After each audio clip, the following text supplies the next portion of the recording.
Dinas Perhubungan, Dishub, Kabupaten Maluku Tengah hingga kini belum memperoleh informasi operasional feri penyeberangan Tulehu Masohi.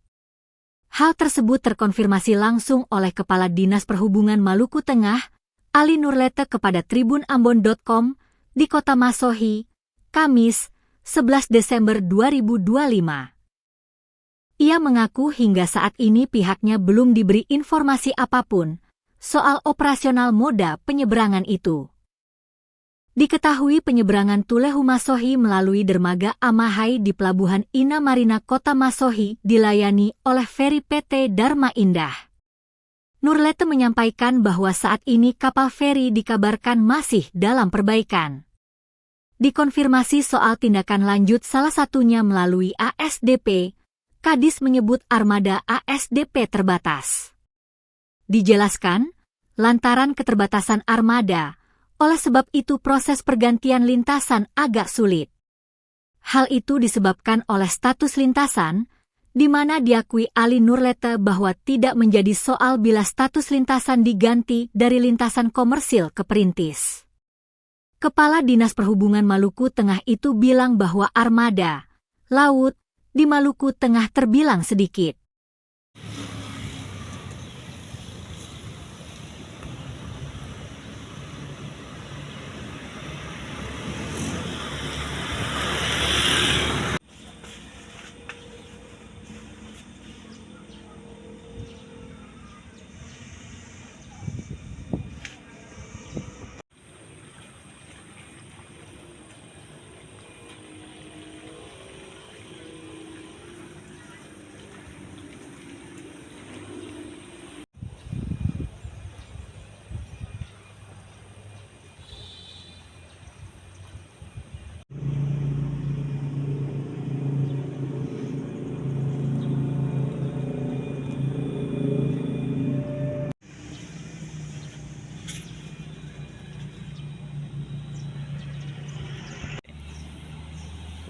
Balik lagi.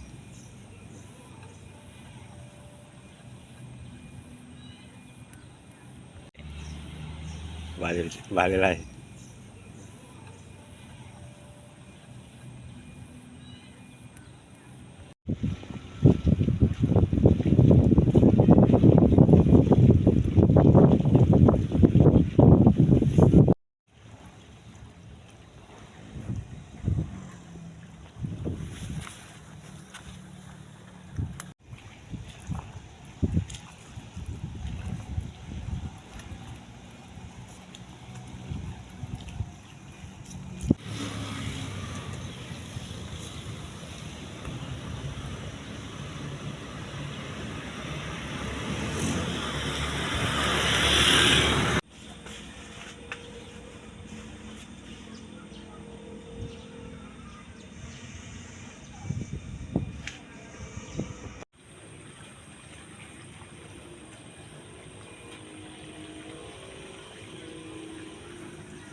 Download Tribun X sekarang, menghadirkan lokal menjadi Indonesia.